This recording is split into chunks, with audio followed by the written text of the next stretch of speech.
May mga lugar na hindi na natin dapat puntahan. Mga lumang bahay, mga nakakaantok na kapitbahayan na tila walang gustong bisitahin. Ngunit ginagawa natin ito sa isang kadahilanan o iba pa. At kapag nakapasok na tayo, maaari ba tayong umalis? Mabagal na gumagalaw ang kamera sa isang bagong binili na bahay.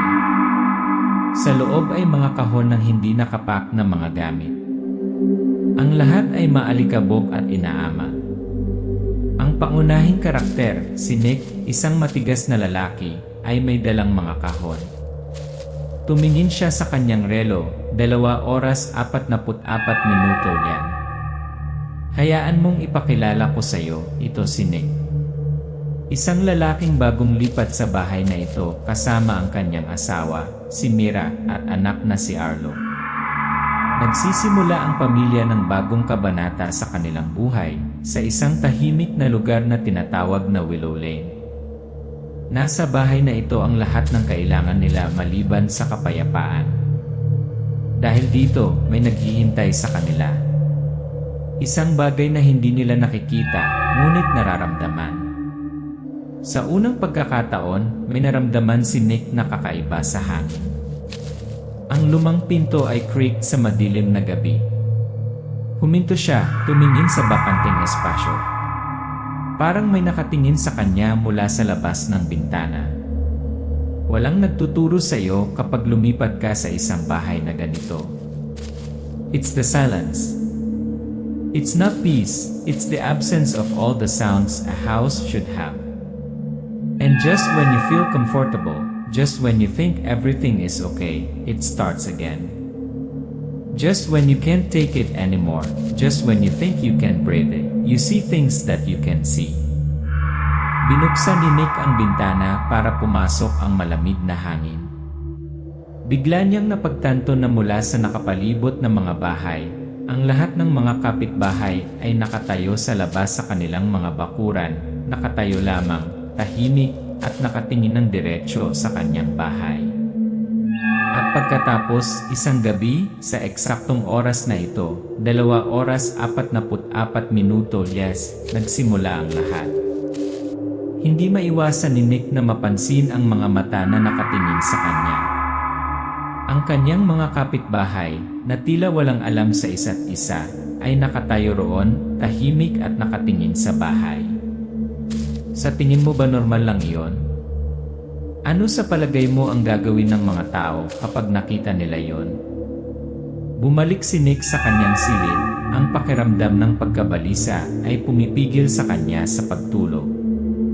Nakarinig siya ng mga kakaibang tunog na nagmumula sa labas ng bintana, mga tunog ng light tapping na parang mga fingernails na tumatapik sa salamin.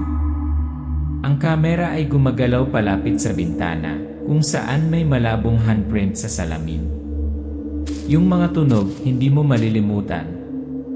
Ang mahina, paulit-ulit na katok, parang may tumatawag sa iyo. At hindi mo mabuksan ang pinto.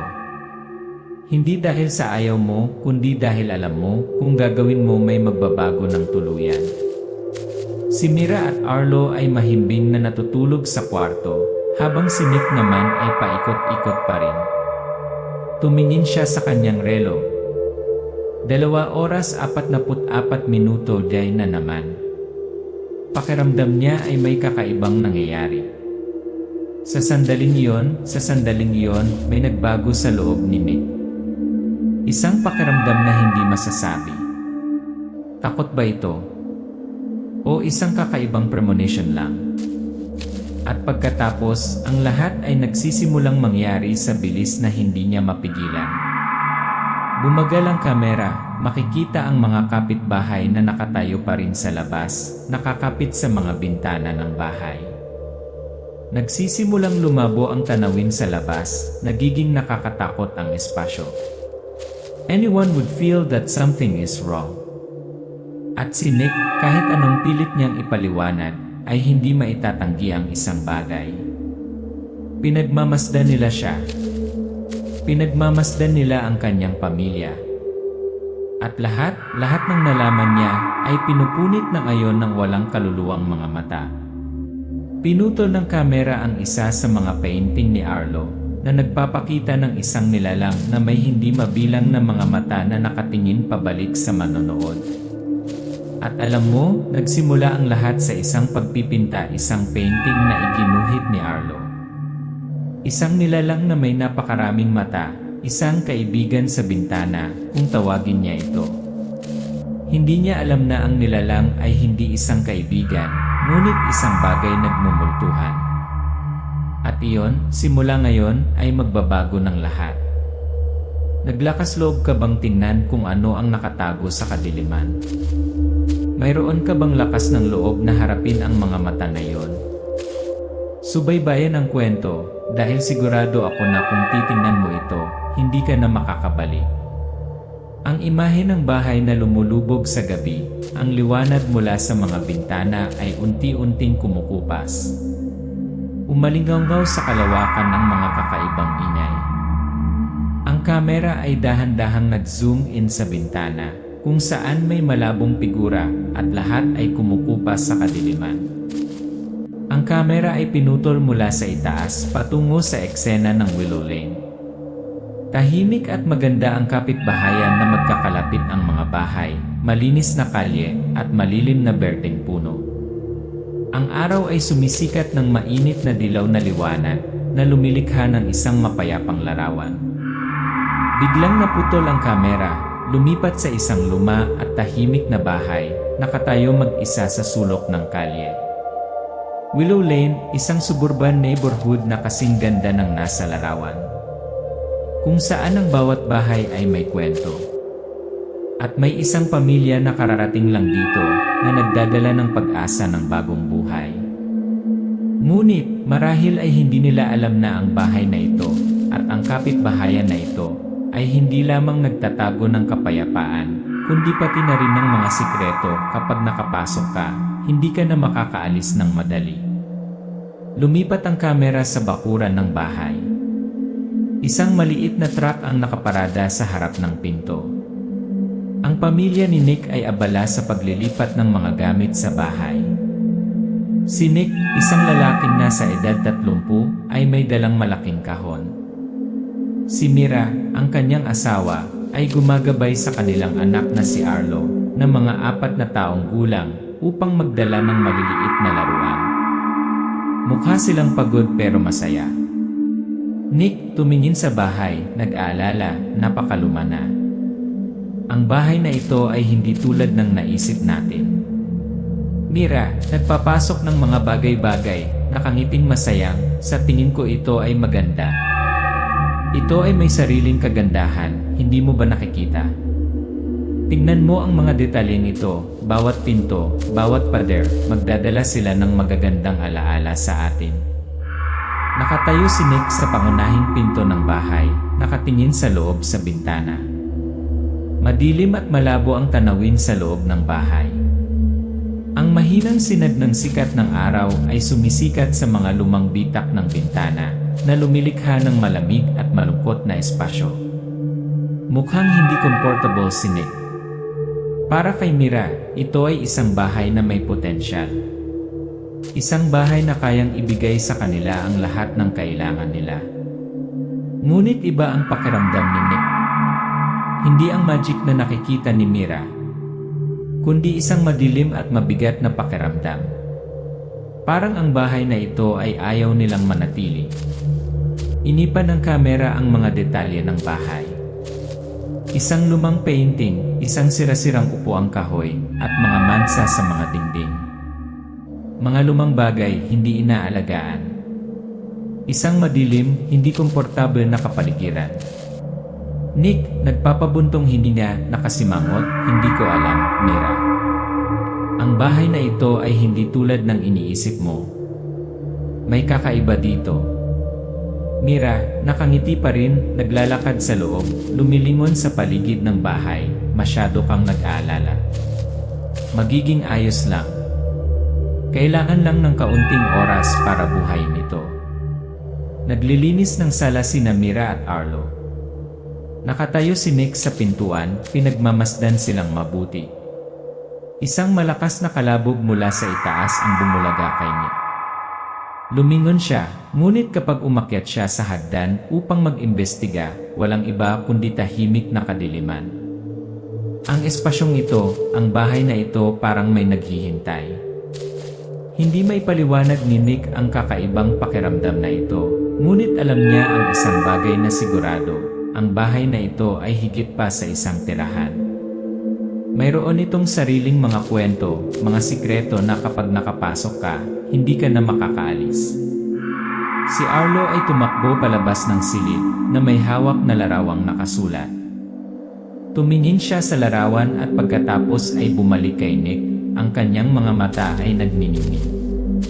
Arlo, masaya, tay, iginuhit ko ang aking kaibigan. Ito ang aking kaibigan sa bintana. Tiningnan ni Nick ang larawan.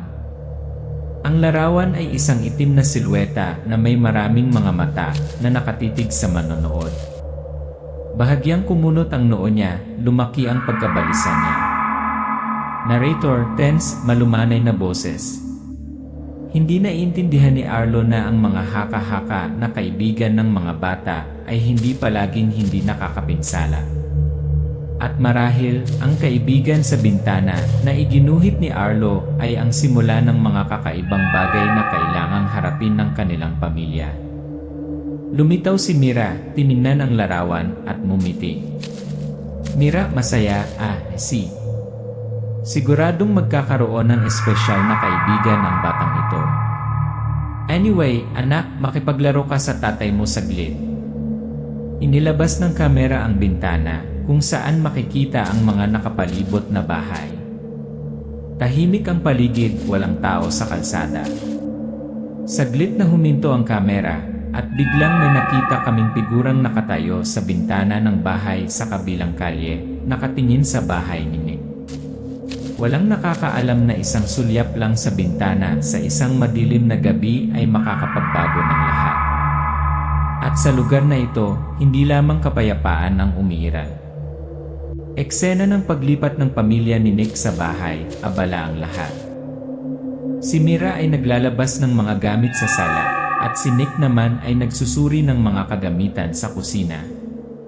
Ang kamera ay dahan-dahang gumagalaw sa kusina kasama ang mga luma at mahamog na appliances nito. Binuksan ni Nick ang microwave at nilagyan ito ng isang plato ng pagkain. Narrator, mahinahon ang boses, tense. Nagsimula ang mga unang senyales ng kakaiba nang lumipat ang pamilya ni Nick sa kanilang bagong bahay. Hindi ito malalaking kaganapan, ngunit maliliit, tila hindi nakakapinsalang mga detalye. Ngunit sa bawat pangyayari, lumalago ang hindi magandang pakiramdam. At noong gabing iyon, ang microwave ay tumigil sa paggana. Ang microwave ay naka-on at pagkatapos ay biglang huminto. Ang screen ay nagpapakita ng 0 oras 44 minuto. Napatingin si Nick sa screen na nalilito. Sinubukan niyang i-on ito muli, ngunit walang gumana. Pagtingin kay Mira, medyo nataranta siya. Nick, nainis si. Nasira ang microwave, hindi ko alam kung bakit. Mira, nakangiti, sinusubukang maging masaya, baka hindi stable ang boltahe. Masyado kang nag-aalala, malamang na isang maliit na aksidente lang. Nakatayo pa rin si Nick sa kusina, kakaibang sumasalamin sa mukha niya ang liwanag mula sa microwave. Nakapan ang kamera sa orasan sa dingding, ngayon ay 0 oras 44 minuto na. Pagkatapos ay huminto ang kamera sa maaliwalas na figura ni Arlo na nakatayo sa likuran niya, ang pagkutitap ng ilaw mula sa bombilya na nagpapatingkad sa kanyang mukha na kakaiba. Tagapagsalaysay sa isang suspenseful, madilim na boses. Maliit na aksidente lang, di ba? Pero ang katotohanan ay hindi palaging ganoon kasimple. Naulit ang mga pangyayari, eksaktong 0 oras 44 minuto, at tumingin si Arlo sa orasan na parang sanay na siya. At pagkatapos, nagsimula ang kwento ng kaibigan sa bintana. Nakaupo si Arlo sa sahig ng sala, hawak ang isang painting sa kanyang kamay. Ang pagpipinta ay naglalarawan ng isang madilim na figura na may maraming mga mata na nakakalat sa mukha nito, na nakatitig sa manonood. Tila dimang ilaw sa kwarto habang itinataas ni Arlo ang painting para makita ni Nick at Mira. Arlo, masayahin, inosente, ito ang kaibigan ko. Mahilig siyang tumayo sa aking bintana, pinapanood akong naglalaro gabi-gabi. Marami siyang mata. Mira, natatawa, naku, ang cute. Magkakaroon ka ng espesyal na kaibigan. Nick, nakakunot ang noo, nakatingin sa painting na may galit, marahil ito ay isang gawa-gawang laruan, tama. Ang kamera ay nag-zoom in sa pagpipinta, na pinalalaki ang kakaibang mga mata sa mukha ng figura. Biglang umihip ang malamig na hangin sa bintana, dahilan para bahagyang umindayog ang mga kortina. Pero hindi mapakali si Nick. Lalong lumakas ang pakiramdam ng pagkabalisa. Ang pagpipinta ni Arlo, maaaring imahinasyon lamang ng bata, ngunit ang mga mata na iyon, hindi maaaring nagkataon lamang. Nagsimula silang lumitaw. Ang mga kakaibang fenomena na ito ay hindi lamang coincidences. Nagpatuloy ang eksena sa orasan sa kwarto ni Nick, sa 2 oras 44 minuto diyan, mabilis na sumilip ang kamera sa bintana. Ang tanawin sa labas ay isang desyerto na lugar. Ngunit nang umatras ang kamera, ang mga silhouette ng mga kapitbahay ay tahimik na nakatayo sa labas na parang nakatitig sa bahay. At sa eksaktong 2 oras 44 minuto Jeff, muli ang hindi maiiwasang pag-uulit. Ang mga silhouette ay tumigil, hindi nagsasalita. Ang mga kapitbahay ng pamilya Nick na tila hindi magkakilala ay nagsimulang kumilos ng kakaiba. Nakatayo sila doon, sa labas ng bintana, nakatingin sa bahay. Ang pakiramdam ay hindi mailarawan. Nanonood ba sila o may mas masahol pang nangyayari? Nakatayo sina Nick at Mira sa sala, nakatingin sa labas ng bintana. Nakatayo pa rin doon ang mga silhouette ng mga kapitbahay, hindi gumagalaw. Naramdaman ni Nick ang lamig na dumaloy sa kanyang gulugod. Pareho silang walang sinabi, nakatitig lang sa isa't isa, alam nilang may mali. Pagkatapos ay pumasok si Arlo, hawak pa rin ang painting, bumubulong-bulong sa kanyang hininga. Arlo, inosente, hindi pa rin alam ang tensyon, nakatayo sila sa labas ng bintana at pinapanood din siya, Dad. Tumingin si Mira kay Nick, hindi sigurado sa nangyayari. Mira, sa nanginig na boses, pinagmamasid ba tayo? Ang mga mata na hindi umaalis. Ang pagpipinta ni Arlo, ang mga orasan na umuulit tuwing 44 minuto. Ang mga kakaibang kapitbahay, laging nakatitig. At ang mga fenomena na ito, ang mga ito ay nangyayari ng perpekto, palagi, sa hindi maipaliwanag na mga oras. Ang pamilya ni Nick ay hindi lamang lilipat sa isang bagong bahay. Nagiging bahagi sila ng isang bagay na mas malaki, isang laro na hindi nila maaalis. Sa huling eksena ng episode na ito, nakaupo sa sala ang pamilya ni Nick. Tinitigan ni Nick ang orasan sa dingding na 0 oras 44 minuto na. Nakapan ang kamera sa kanyang mukha, puno ng pagdududa at pag-aalala ang kanyang mga mata. Kaya, ano ang gagawin ng pamilya ni Nick kapag ang lahat ng alam nila ay nagsimulang masira? Ang mga kakaibang kaganapang ito ay hindi lamang nagkataon.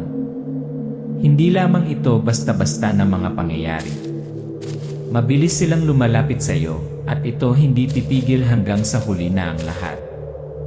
Ang eksena sa gabi, ang liwanag mula sa mga ilaw sa labas ng bintana ay sumisikat sa kwarto ng pamilya ni Nick. Nakahiga si Nick sa kama, dilat ang mga mata na nakatitig sa kisam. Nakahiga si Mira sa tabi niya, ngunit hindi makatulog, paminsan-minsan ay lumilingon kay Nick. Biglang umalinggaw ang boses ni Arlo mula sa kabilang kwarto. Arlo, sa mahimbing na pagkakatulog, bumubulong, kaibigan sa bintana, nakatayo na naman siya sa labas ng bintana, nakatingin kay Dad, nakatingin kay Nanay. Agad na napaupo si Nick, narinig ang mabibigat na paghinga ni Arlo. Tumingin siya kay Mira, pareho silang nag-aalala. Pagkaraan ng ilang sandali, bumalik sa normal ang paghinga ni Arlo, at ang bata ay patuloy na nakatulog. Muling binanggit ni Arlo ang window frame. Not the first time, but this time, it makes Nick feel an inexplainable fear. How could a child know such things while still sleeping? Pinuto ng kamera ang eksena sa labas ng bintana, kung saan walang iba kundi kadiliman. Isang madilim na ilaw sa kalye, at ang tahanan ng pamilya Nick ay nasa isang nakakatakot na katahimikan. Dahan-dahang gumagalaw ang kamera sa kapitbahayan sa labas, ngunit tahimik pa rin ang lahat. Ang pakiramdam na ito ay nagsimulang sumama sa kanila. Hindi lamang ang bahay, kundi ang buong kapitbahayan ay tila napuno ng pagmamatsyag. Para bang may nagmamatsyag sa bawat galaw ng pamilya Nick, mula sa loob ng bahay hanggang sa labas, walang ligtas na lugar. Kinaumagahan, nakahanap si Nick ng isang lumang sulat sa mailbox. Ang liham na ito ay hindi ipinadala ng sinuman sa pamilya, ngunit isang kakaibang paunawa, selyado, na walang return address. Binuksan niya ito, at sa loob ay may isang linya lamang, Lydia Hutchins, na dating nakatira dito. Umalis kagad. Nick, hawak ang sulat, bumubulong, Lydia Hutchins. Sino si Lydia Hutchins? Nagpasya si Nick na alamin ang tungkol kay Lydia Hutchins. Nag-online siya at nagsimulang maghanap ng impormasyon. Kaagad, lumabas ang isang profile para kay Lydia. Ngunit nang subukan niyang tawagan ang numerong nakalista sa profile, ang tanging sagot ay isang maikling, lumabas ka. Ang hindi akalain ni Nick ay magpapagulo sa lahat ng nangyari. Si Lydia Hutchins, ang dating may-ari ng bahay na ito, nawala siya pagkatapos niyang umalis. At ang tanging natanggap ni Nick mula sa kanya ay isang nakakatakot na babala, lumabas ka. Ngunit ano kaya ang nag-udyok ng ganoong babala?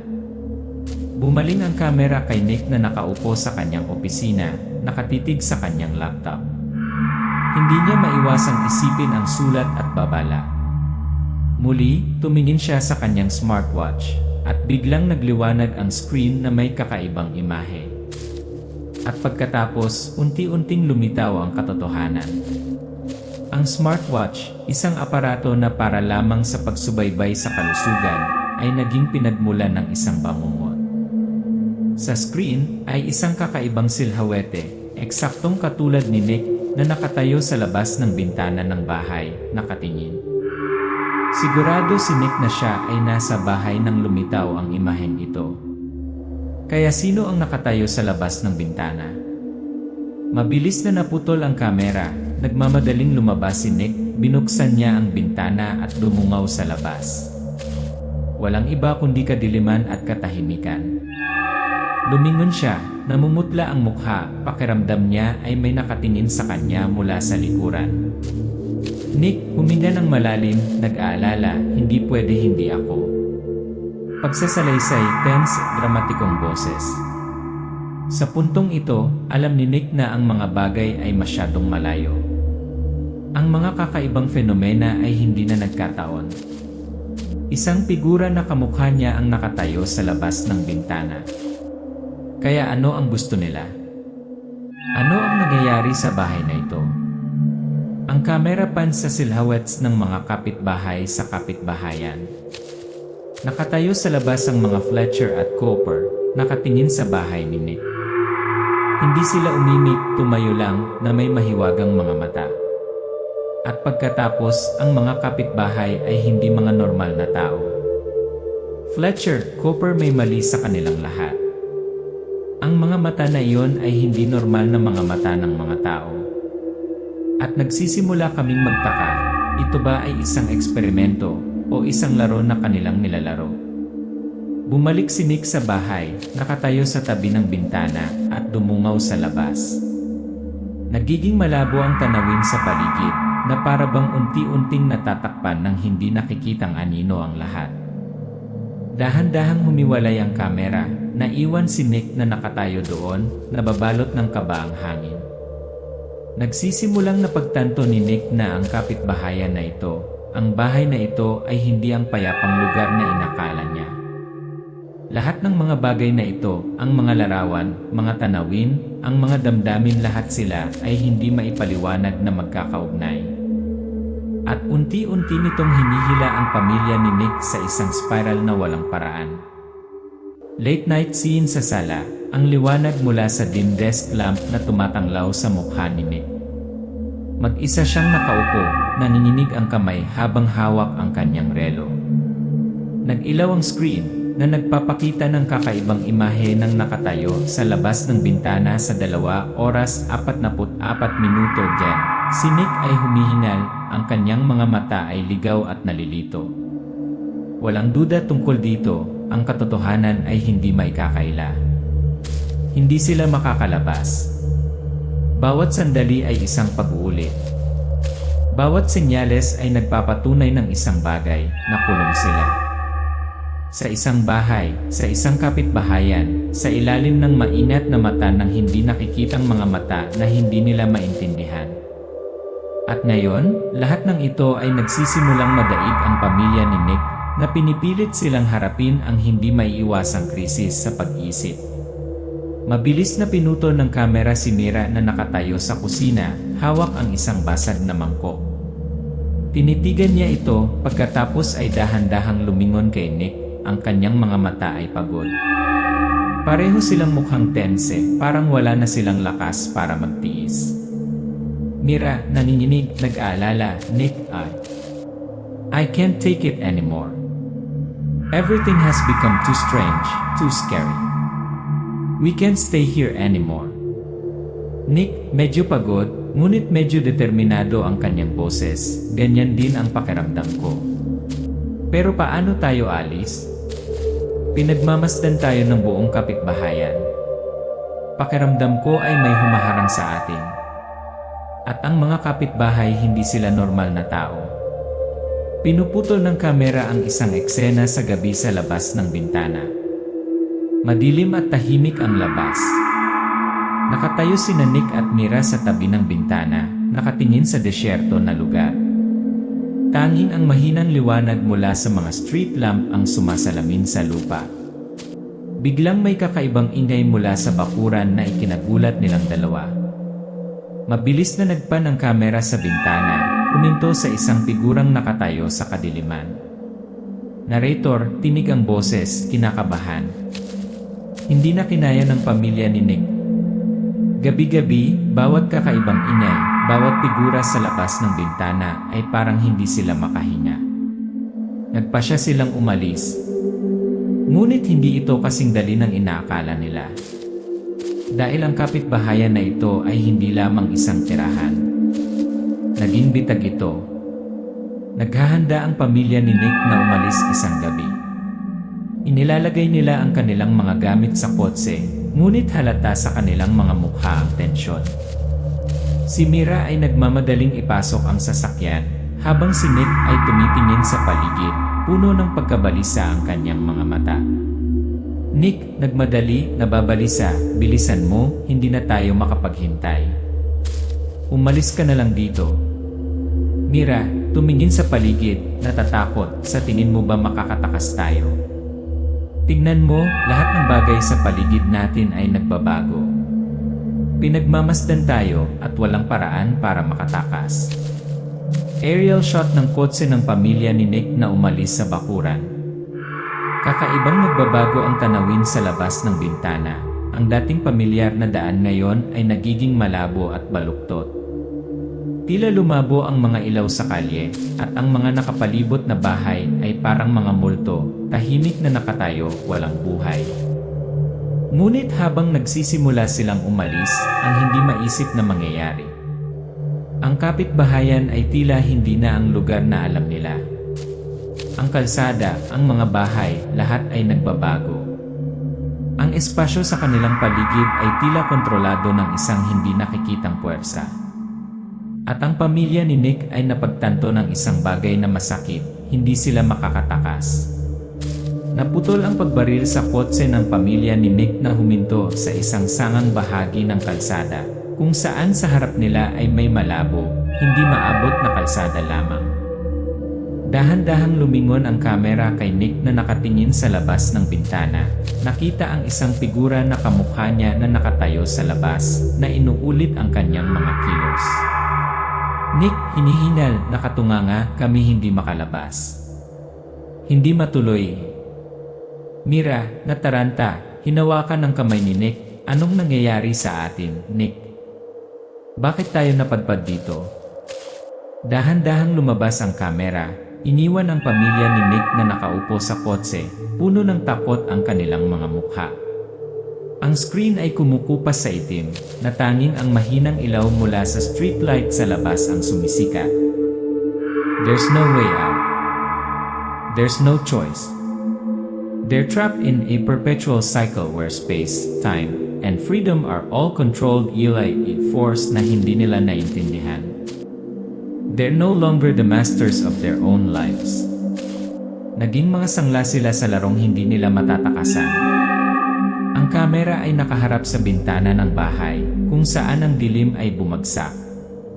Walang choice ang pamilya ni Nick kundi tanggapin ang katotohanang hindi na sila makakabalik sa normal na buhay. Lahat, nakaraan at hinaharap, ay nakulong na ngayon sa walang katapusang ikot. Nabura na ang nakaraan. Ang kinabukasan ngayon ay paulit-ulit na bangungot. Hindi na sila mabubuhay tulad ng dati. At tila, hindi na matatapos ang siklong ito. Tanawin sa umaga sa bahay. Ang liwanag mula sa bintana ay sumisikat sa bakanteng silid. Tanging si Arlo lang ang nakaupo sa sahig. May hawak na lapis, masipag na gumuhit sa isang blankong papel. Lumilitaw pa rin ang mga kakaibang larawan, hindi malinaw na mga figura na may maraming mata. Isang bagay na nakakatakot, ngunit iginuhit ito ni Arlo ng walang kasalanan. Araw-araw, ang pamilya ni Nick ay nagsisimulang masanay na manirahan sa bahay na ito, isang haunted house na hindi matatakasan ni isa sa kanila. Kakaibang mga imahe ang lumilitaw sa bawat painting ni Arlo, at lahat, kahit na ang mga salamin, ay hindi makatutulong sa kanila na makatakas sa pakiramdam na pinagmamasdan sila. Nadala sila sa isang hindi maipaliwanag na mundo, kung saan ang katotohanan ay nagiging malabo at tanging takot ang nakakubli. Nakatayo si Nick sa harap ng salamin sa banyo, naaaninag ang kanyang mga mata dito. Ngunit nang lingunin niya, ang imahe sa salamin ay tila kakaiba, ang kanyang mga mata ay hindi na ang kanyang mga mata, ngunit kakaibang mga mata, tulad ng sa ibang nilalang.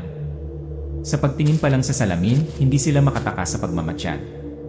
Ang mga anino dito, ang kakaibang mga mata, ang hindi maipaliwanag na mga larawan lahat ay sumunod sa kanila. Gaya ng naisip ni Nick, walang privacy, walang kaligtasan. Sila ay binabantayan kahit sa kanilang pinakapribado na mga sandali. Isang eksena sa sala, kung saan tahimik na nakaupo sina Nick at Mira, walang magawang nakatingin sa isa't isa.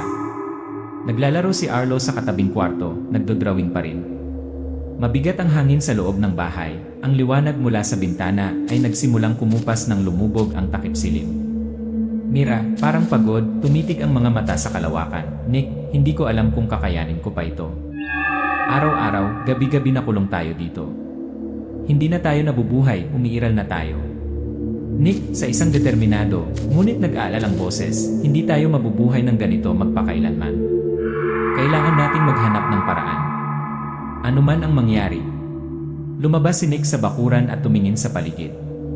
Tahimik ang mga bahay sa paligid niya, walang kaluluwa ang nakikita. Ngunit nang tumingin siya sa bintana ng bahay sa kabilang kalye, nakita niya ang isang anino na lumitaw, isang taong tahimik na nakatayo, nakatitig sa kanya. Bagamat sinubukan ng pamilya ni Nick na makahanap ng kapayapaan sa nakalipas na ilang buwan, lahat ng nakapaligid sa kanila ay isang bitag pa rin. Bawat kalye, bawat bahay, bawat figura ay isang hindi maputol na kadena. At sa sandaling ito, alam ni Nick na kung gusto niyang makatakas sa lugar na ito, kailangan niyang harapin ang isang malupit na katotohanan. Ito ay hindi isang ordinaryong bahay, ngunit isang higanteng bitag.